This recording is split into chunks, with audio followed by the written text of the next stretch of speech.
Ayan, mga ngayon magluluto tayo ng manok. Ipiprito na lang ito.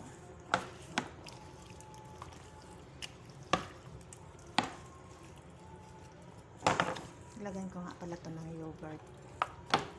Ayan, yogurt. Tapos nilagyan ko siya ng yung dito, panimpla dito. Tapos lemon. Tapos konting olive oil. Marinate ko siya ng mga 1 oras, tapos saka ko ipiprito. Ngayon, inano ko lang siya muna. Halo-halo ko lahat para pantay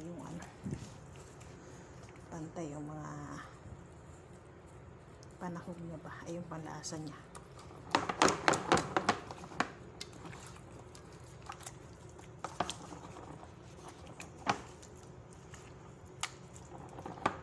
Sobrang dami ng manok, lang kami.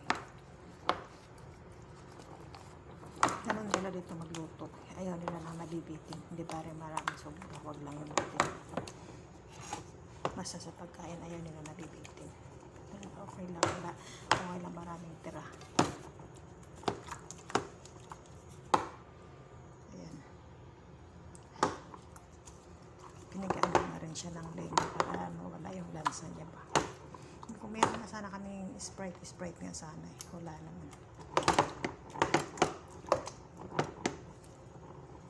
Ayan, ganyan siya. Hahayaan lang muna natin siya ng 1 oras. Tapos saka ko siya ipiprito mamaya.